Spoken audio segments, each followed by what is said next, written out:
Assalamualaikum warahmatullahi wabarakatuh. Perkenalkan, nama Ibu Gita Maharani. Selamat bertemu pada pembelajaran Matematika Peminatan untuk kelas 12 MIPA.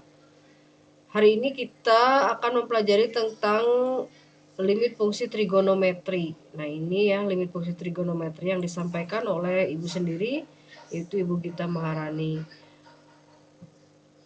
Kita akan lihat dulu. Kita akan lihat dulu nih di sini apa yang menjadi tujuan pembelajaran kita. Nah, tujuan pembelajaran kita setelah mengikuti proses pembelajaran, peserta didik diharapkan dapat mengidentifikasi gambar yang berkaitan dengan limit fungsi trigonometri. Di sini ya. Nah, ini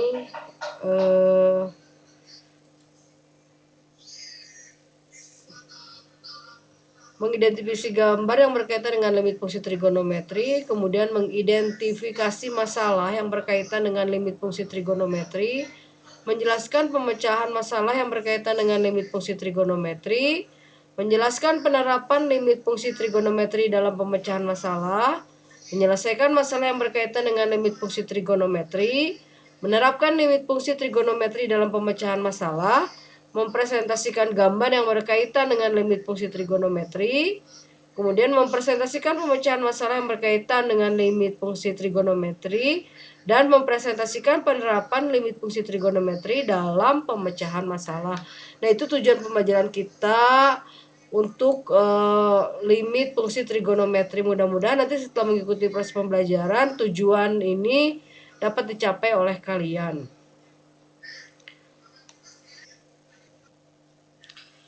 Nah, setelah kita tadi mengetahui tujuan pembelajaran kita akan lanjutkan kepada peta konsep.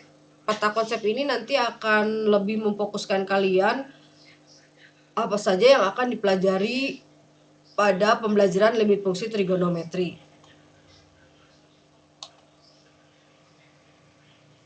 Ini peta konsepnya ya. Jadi yang pertama di sini kita akan mempelajari tentang grafik fungsi trigonometri. Kemudian pengertian limit melalui pengamatan grafik fungsi, pemahaman secara intuisi limit trigonometri, menyelesaikan limit fungsi trigonometri. Di sini ada rumus dasar limit fungsi trigonometri, metode menyederhanakan dan metode substitusi langsung, serta pemfaktoran. Itu adalah peta konsep yang kita akan pelajari. Dengan peta konsep ini diharapkan kalian lebih fokus lagi ya, tidak berpikir apa aja sih yang harus dipelajari. Nah, ini semuanya cakupan yang akan kita pelajari. Tetapi sebelum kita mempelajari tentang limit fungsi trigonometri, Ibu akan mengingatkan kembali teorema limit fungsi aljabar, karena untuk bisa mengerjakan limit fungsi trigonometri tentunya kalian harus paham dulu limit fungsi aljabarnya ya, sebagai prasyarat untuk bisa mempelajari tentang limit fungsi trigonometri. Di sini Ibu punya, nah ini ya pembahasan nah ini teorema limit fungsi trigonometri. Nah, ini yang pertama ini adalah jika ada limit K dengan X mendekati C di sini, maka nilainya itu limitnya menjadi K gitu ya. Kemudian jika limit X dengan X mendekati C, maka di sini limitnya adalah C. Jika limit Kfx dengan X mendekati C, ini konstanta, K ini kedudukannya sebagai konstanta, ini K-nya bisa dipindah ke depan gitu ya. Jadi menjadi K limit Fx, X mendekati C. Kemudian jika ada penjumlahan dalam limit fungsi X ditambah dengan Gx dengan X mendekati C, itu sama dengan limit Fx, X mendekati C ditambah dengan limit Gx, X mendekati C dikurangi dengan limit Gx, X mendekati C. Lalu yang keenam kita punya rumus limit dalam perkalian. Jika limit Fx dikali dengan Gx, X-nya mendekati C, itu sama dengan limit Fx, X mendekati C, dikali dengan limit Gx, X mendekati C. Kemudian yang nomor 7 ini adalah pembagian ya. Jika limit fx dibagi dengan gx, x mendekati nilai c, maka ini sama dengan limit fx, x mendekati c, dibagi dengan limit gx, x mendekati c. Asalkan ini limit gx-nya tidak boleh sama dengan 0 ya, karena di sini gx, limit gx ini berkedudukan sebagai penyebut. Penyebut dalam bilangan pecahan itu tidak boleh sama dengan 0. Kemudian bagaimana dengan dengan fungsi limit fungsi yang dieksponenkan atau yang dipangkatkan? Di sini kita punya limit fx pangkat n dengan x mendekati c itu sama dengan limit fx dengan x mendekati c. Lalu yang nomor 9 itu adalah limit akar pangkat n dari fx itu dengan x mendekati c itu sama dengan akar pangkat n limit fx dengan x mendekati c. Asalkan, nah ini asalkan limit fx-nya itu harus lebih besar daripada 0. Bila mana di sini n-nya ini lupa tidak tidak tercopy ya. Di sini bila mana n-nya itu haruslah bilangan genap. Ya, n-nya harus bilangan genap. Demikian tentang teorema limit fungsi aljabar. Ibu akan berikan contohnya satu persatu pada tayangan berikut. Nah, anak-anakku, tadi kalian sudah mempelajari tentang teorema limit fungsi aljabar. Sekarang kita akan membahas tentang contoh dari teorema itu satu persatu, ya. Nah, ini yang pertama itu adalah teorema ke-1 ya. Teorema ke-1 itu katanya di sini dikatakan bahwa limit suatu bilangan konstanta dengan x mendekati c. Nah, ini sama dengan k. Contohnya apa sih? Nah, di sini saya akan tuliskan di sini contohnya ya. Jika misalkan limit di sini limit dari 10 ya, limit dari 10 dengan x misalkan di sini saya mendekati 2 ini. Maka ini menjadi sama dengan nilainya adalah 10. Nilainya adalah 10. Jadi kalau misalkan contoh yang kedua, limit dari 5 ya, limit dari 5 x mendekati 3, ini isinya adalah ini 10. Maka ini yang isinya adalah 5. Nah, ini ya. Jadi limit suatu bilangan konstanta yang tidak ada nilai x-nya di sini, x-nya mau mendekati berapapun, maka limitnya dia akan mendekati bilangan konstanta itu sendiri. Ya, di sini misalkan mau limitnya pasti 5. Jadi misalkan kalau di sini saya punya limit 15, misalkan ini limit 15. Di sini x-nya mendekati negatif 2. Nah, ini maka ini hasilnya tetap saja 15. Nah, ini anak-anakku ya. Jadi limit x mendekati c, limit x mendekati c di sini nih. Limit x mendekati c, limit x mendekati c dengan k sama dengan k. Jadi limit konstanta tidak ada konstanta itu berarti dia tidak mengandung nilai variabel ya. Konstanta itu bilangan yang berdiri sendiri, tidak ada nilai variabelnya. X mendekati c, k, limit k dengan x mendekati c, maka hasilnya adalah k. Nah, sekarang kita akan mulai dengan teorema yang kedua ya. Teorema kedua itu di sini dikatakan katanya, nah ini ada nilai x-nya nih, ada nilai variabelnya. Jika limit x dengan x mendekati c, di sini dikatakan bahwa nilainya c, ya. Apa sih maksudnya? Nah, ini saya kasih contoh ya di sini. Jika limit dari misalkan 3x ya, dengan x-nya mendekati 5. Nah, ini tinggal substitusi saja langsung. Ya. Jadi ini langsung disubstitusi nih. Menjadi 3 dikali 5. Nah, berapa nilainya? Adalah 15. Ini menggunakan substitusi. Pasti kalian sudah tahu bahwa untuk mencari limit itu kita bisa menggunakan substitusi, bisa juga menggunakan cara pemfaktoran gitu ya, atau membagi dengan bilangan pangkat tertinggi. Nah, yang ini kebetulan Ibu akan berikan contohnya yang mudah ya di sini. Kalau misalkan limit dari 3x kuadrat min 5x. Nah, ini ya. Dengan x-nya mendekati -1. Ah, ini bagaimana? Kita substitusikan saja langsung. Karena di sini katanya kalau limitnya x mendekati c, maka x-nya itu disubstitusi langsung dengan c. Berarti di sini kita akan kita akan 3. X-nya berapa nih? X-nya -1. Jangan lupa pakai kurung karena kita di sini punya perpangkatan. Kemudian dikurangi dengan 5, di sini -1 ya. Kemudian kita kerjakan.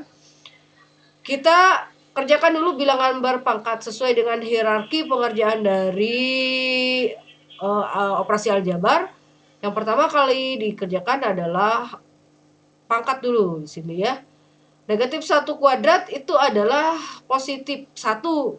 Sehingga di sini menjadi 3 dikali 1 adalah 3. Nah, ini -5 dikali -1 itu menjadi +5. Ini jadi +5. Ini hasilnya adalah 8. Nah, demikian. Mudah-mudahan kalian memahami tentang teorema yang. Nah, anak-anakku, tadi kalian sudah mempelajari tentang teorema 1 dan teorema 2. Sekarang kita akan mempelajari tentang teorema 3. Nah, teorema 3 ini katanya jika limit k(f(x) dengan x mendekati c, ini k-nya adalah konstanta ya, pengali daripada fungsi f(x). Maka k-nya bisa dipindahkan ke depan. Di sini k dikali limit f(x) dengan x mendekati c. Nah, ini saya akan berikan contohnya sebagai berikut. Sini, jika misalkan saya berikan contohnya yang mudah saja ya. Jika limit di sini limit 3 dikali dengan 2x dikurangi 1 dengan x di sini mendekati -1. Nah, ini sama dengan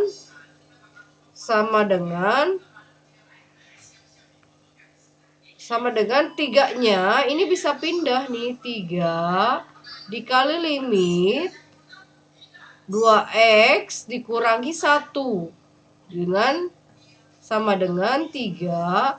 Nah, ini x-nya mendekati -1 ya. Jadi ini kita bisa langsung substitusi saja menjadi 2 dikali dengan -1 dikurangi dengan 1. Jangan lupa di sini pakai kurung.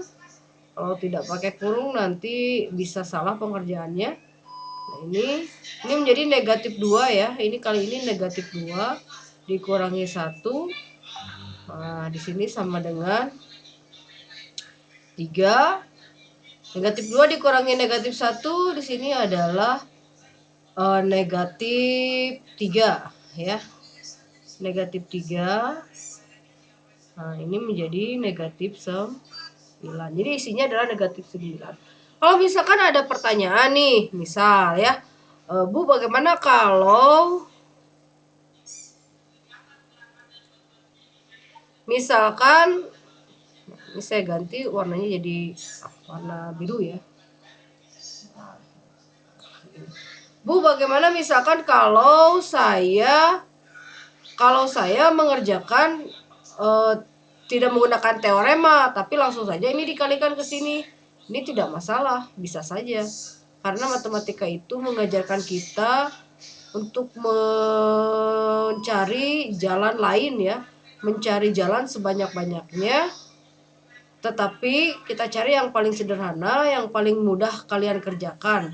Dan tentu saja isinya harus benar. Karena matematika itu sifatnya unik ya. Jadi unik itu maksudnya adalah bahwa dari manapun jalannya, bagaimanapun jalannya, itu jawabannya harus sama gitu ya. Jadi nggak boleh ada 2 orang nih punya jalan yang berbeda, tapi hasilnya juga berbeda. Nah, itu tidak bisa dikatakan bahwa benar.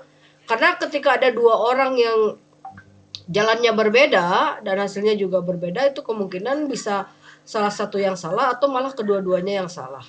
Nah, ini kita akan kalikan dulu. 3 dikali 2x dikurangi 1 menjadi 6x. Dikurangi dengan 3 dikali negatif 1 itu kan negatif 3 ya. Jangan lupa sini menggunakan kurung juga. X-nya adalah mendekati 1. Sini menjadi, langsung kita substitusi 6. Ini boleh dilepas kurungnya karena sudah tidak ada lagi bilangan. Ini menjadi negatif 6 dikurangi dengan 3 ya. Sehingga ini menjadi negatif 9. Nah, ini kalian lihat. Ini adalah sama. Nah, ini beda jalan tapi isinya tetap sama. Jadi kalau kalian punya jalan yang berbeda tapi isinya di sini beda, berarti salah. Nah, demikian untuk teorema yang. Nah, baiklah. Sekarang kita akan bahas tentang teorema yang keempat. Teorema keempat itu di sini dikatakan, nah, ini adalah operasi aljabar ya, limit dari operasi aljabar, baik itu penjumlahan maupun pengurangan. Nanti saya akan pilih salah satu penjumlahan atau pengurangan ya. Di sini dikatakan, katanya bahwa jika limit fx dulu, kemudian limit gx, lalu kita lihat operasinya ditambah atau dikurang. Nah, ini contohnya nih ya, saya akan berikan contohnya seperti ini. Limit, misalkan ya, limit dari 3x, saya tetap 3x dikurangi dengan misalkan 6x. Nah, ini ditambah dengan 2x. Nah, ini ya. Dengan x-nya di sini mendekati 2. Ini bisa satu-satu ya. Ini bisa satu-satu. Ini bisa jadi di sini menjadi limit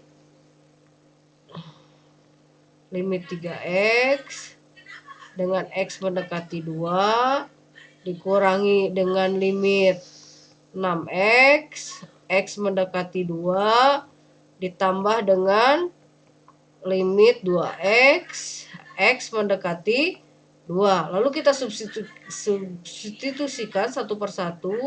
3 dikali 2 dikurangi 6 dikali 2 ditambah dengan 2 dikali 2. Sehingga di sini menjadi sama dengan 6 dikurangi dengan 12 ditambah dengan 4. Hasilnya menjadi, ini 6 dikurangi 12 itu kan negatif 6 ya. Negatif 6 ditambah dengan 4 menjadi negatif 2. Ini adalah isinya, negatif 2. Demikian untuk teorema. Nah, baiklah anak-anakku, sekarang kita akan memasuki kepada teorema yang kelima ya. Teorema kelima ini di sini dikatakan bahwa limit fx dibagi dengan gx dengan x mendekati c itu sama dengan limit fx x mendekati c dibagi dengan limit gx x mendekati c dengan limit gx itu tidak boleh sama dengan 0 ya. Di sini kan kedudukan limit gx ini adalah sebagai penyebut. Seperti yang sudah kita ketahui bahwa penyebut suatu bilangan pecahan itu tidak boleh sama dengan 0. Nah, ini kan karena 3 dikali 2 itu sama dengan 6. Nah, kalau misalkan saya punya, kenapa sih misalkan ya, kalau misalkan 0, nah dibagi dengan 1, ini 0 kedudukannya sebagai pembilang ya. 0 dibagi dengan 1, maaf ibu ini lagi flu, menjadi 0 karena ini jelas ya. 1 dikali 0 itu adalah 0. Lalu bagaimana kalau di sini penyebutnya adalah 0? Nah, ini dikatakan, wah ini kalau misalkan kalian jawab ini jawabannya 0, maka ini kan tidak sama ya, tidak sama dengan, ini tidak sama dengan 0 dikali 0 itu adalah 1. Nah, ini enggak sama. Kalau misalkan kamu jawabannya adalah 1, ini juga 1 dikali 0 juga tidak sama dengan 1 ya. Maka di sini dikatakan bahwa penyebut tidak boleh 0. Nah, sekarang kita kembali ke soal. Maaf ya, Ibu lagi tidak enak badan nih. Misalkan limit dari fx, saya kasih contoh seperti ini. Limit 3x dikurangi 1 dibagi dengan limit 2x ditambah 1 dengan x mendekati 1. Yang gampang-gampang saja. Ini menjadi limit, kalau dikerjakan secara teorema ya, limit 3x dikurangi 1 dengan x-nya mendekati 1 dibagi dengan limit 2x ditambah dengan 1 dengan x-nya mendekati 1. Kita substitusikan langsung. 3 dikali 1 dibagi 1 dibagi dengan 2 dikali 1 ditambah dengan 1. Ini hasilnya adalah 3 dikali 1 tuh 3 ya, menjadi 2 per ini menjadi 3. Jadi isinya adalah 2 per 3. Demikian untuk contoh dari teorema ke-6. Nah, sekarang kita akan membahas tentang teorema yang ke-6 ya. Teorema ke-6 ini di sini dikatakan bahwa ini ya, bahwa jika ada suatu fungsi fx, limit fungsi fx yang dipangkatkan dengan n, ini n, dengan x mendekati c, maka bisa kita cari dulu limit fungsi fx-nya, lalu baru dipangkatkan, pangkatnya belakangan gitu ya. Nah, sekarang kita lihat contohnya di sini. Misalkan saya punya limit nih ya, limit dari 3x kuadrat. Nah ya, 3x kuadrat. X-nya mendekati angka 2. Nah, ini sebenarnya bisa saja sih kita langsung mengerjakan 3 kali 2 pangkat 2. Tetapi kalau menggunakan teorema, sini katanya dikatakan bahwa kita kerjakan dulu limit 3x dengan x mendekati 2 ya. Sehingga di sini dikatakan baru di sini katanya dipangkatkan. Nah, seperti itu. Kita lihat di sini kita langsung substitusi langsung.